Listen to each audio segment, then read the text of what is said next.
സമയം ഇപ്പോൾ പുലർച്ചെ 3 മണി. വഴിവിളക്കിന്റെ പ്രകാശത്തിൽ നഗരവീഥികൾ ശൂന്യം. എന്നാൽ സക്കറിയ ബസാറിലെ ഈ ഹോട്ടലിൽ അപ്പോഴും പൂരത്തിരക്കാണ്. ഇത് അൽ അമൽ ഹോട്ടൽ. കഴിഞ്ഞ 35 വർഷമായി റമദാൻ നാളുകളിൽ പ്രവർത്തന സമയം പുലർച്ചെ 2:30 മുതൽ സുബഹി ബാങ്ക് വരെ.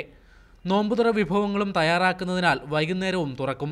എന്നാലും പൂർണ്ണതോതിലുള്ള കച്ചവടം പാതിരാവിൽ മാത്രം. സാധാരണ വർക്കത്തിൽ റമദാൻ മാത്രം 2 മണിക്ക് 2 മണി 2-2:30 ആകുമ്പോൾ തുറക്കും. ഇടിയപ്പം കാണും, അപ്പം, മീൻകറി, മുട്ട റോസ്റ്റ്, കടലക്കറി ഇതെല്ലാം ഉണ്ടാകും. പുരുഷന്മാർ മാത്രമാണ് സാധാരണ ഇവിടെ അത്താഴം കഴിക്കാനായി എത്തുന്നത്.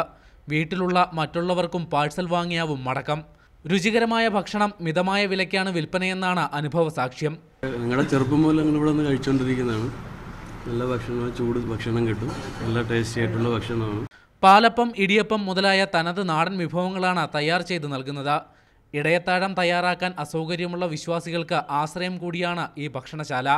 ഇത് കേവലം ഒരു ബിസിനസ് മാത്രമല്ല, വിശ്വാസത്തിൻ്റെയും സമർപ്പണത്തിൻ്റെയും പ്രതീകം കൂടിയാണ്. വടക്കൻ മലബാറിൽ ഇത്തരം കാഴ്ചകൾ സുപരിചിതമായിരിക്കും.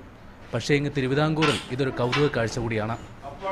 അത്താഴമുണ്ടെന്ന ക്യാമറാമാൻ സാദിഖ് പാറക്കലിനൊപ്പം പ്രേംലാൽ, മീഡിയ 1, ആലപ്പുഴ.